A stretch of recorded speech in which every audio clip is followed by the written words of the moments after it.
le RIC, le référendum d'initiative citoyenne.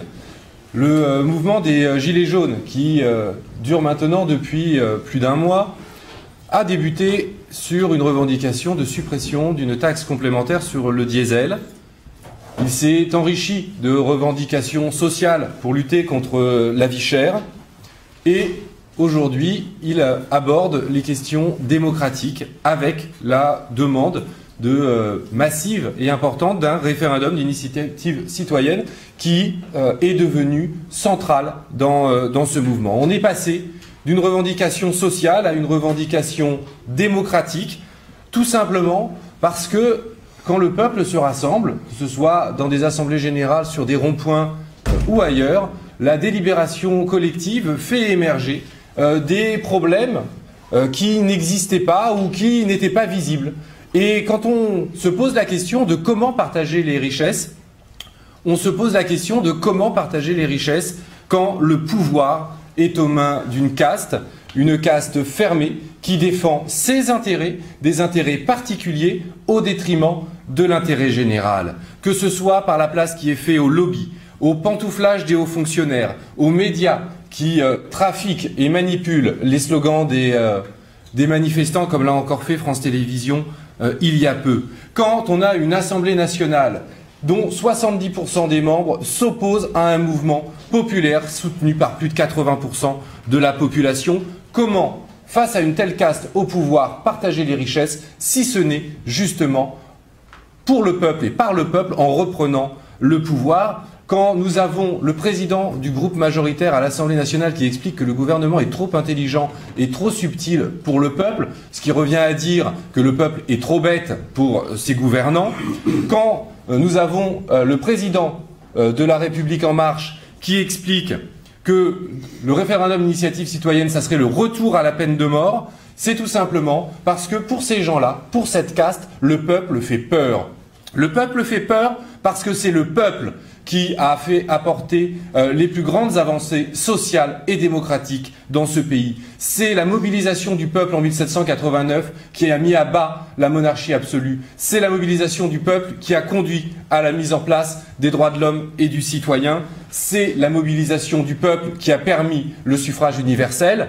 Voilà pour les droits démocratiques et j'en passe. Et pour les droits sociaux, c'est la mobilisation du peuple en 1936, par exemple, qui a permis d'avoir la semaine de 40 heures et les congés payés. Ce sont donc ces avancées démocratiques et sociales que ce gouvernement, cette caste, attaque systématiquement. Et c'est pour défendre ces droits que le peuple se mobilise. Et donc, cette proposition de loi sur le référendum d'initiative citoyenne, pour le groupe de la France Insoumise, c'est une évidence de l'apporter, déjà parce qu'elle était dans notre programme L'Avenir en commun lors des élections présidentielles, mais surtout parce que ce programme, nous l'avons élaboré avec le peuple, pour le peuple, et parce que, avec le groupe de la France Insoumise, c'est le peuple qui est rentré à l'Assemblée nationale, et c'est donc sa voix, cette voix, qui s'exprime au travers nous pour défendre ce référendum d'initiative citoyenne. En quelques mots, pour vous présenter le dispositif que nous allons soumettre à l'Assemblée et que nous allons porter le 21 février dans notre niche parlementaire, un référendum d'initiative citoyenne sur 4 aspects. Tout d'abord, un aspect législatif, pour permettre à toute initiative, en toute matière, portée par des citoyens, de pouvoir être transcrit dans la loi, que cette loi soit ordinaire, organique ou constitutionnelle, c'est-à-dire pour modifier la Constitution. Nous avons voulu que ce texte soit pérenne dans la Constitution, donc nous n'avons pas fixé un nombre de citoyens, nous avons fixé un pourcentage du corps électoral, pas plus de 2% du corps électoral. Après, la loi organique déterminera quel est le nombre de personnes précisément, mais pas plus de 2%, c'est-à-dire pas plus de 900 000 électeurs pour proposer une initiative législative. De la même manière, pour l'abrogatif, c'est-à-dire pour pouvoir demander un référendum pour abroger une loi qui aurait été adoptée et que le peuple jugerait scélérate. Deux autres aspects, le référendum révocatoire. Là, nous avons fixé un seuil maximum de 5% du corps électoral.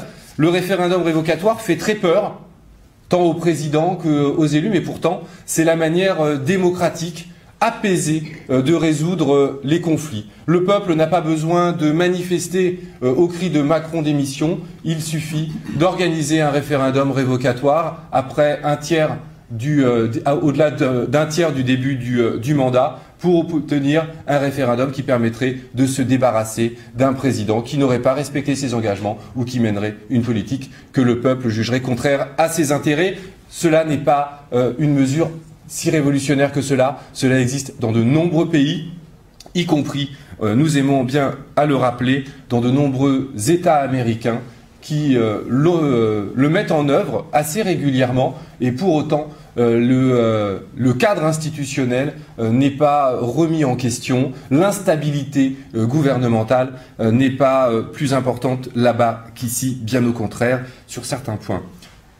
Quatrième aspect, quand le peuple commence à se saisir des questions institutionnelles, quand il commence à essayer de récupérer son pouvoir, eh bien à un moment donné, il a envie d'aller plus loin et il a envie de rebattre l'ensemble des cartes, parce que c'est aussi ça, le peuple est le souverain, c'est à lui de décider, et toutes et tous nous sommes là pour obéir à ces injonctions.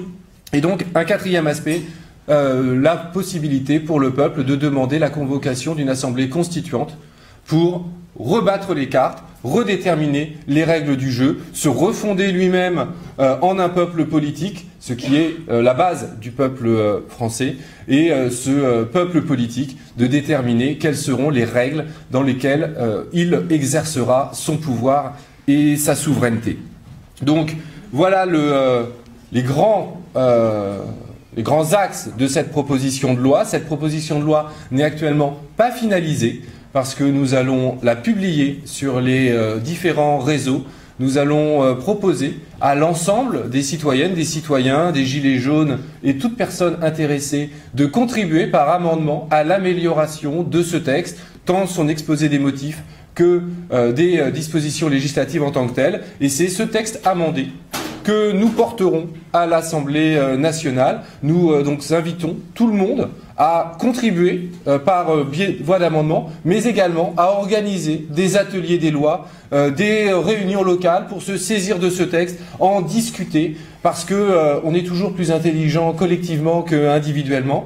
Donc organisons massivement des ateliers des lois autour de cette proposition, faisons remonter des propositions, nous les intégrerons, et c'est cette proposition de loi amendée que l'ensemble du groupe défendra lors de son niche parlementaire le 21 février.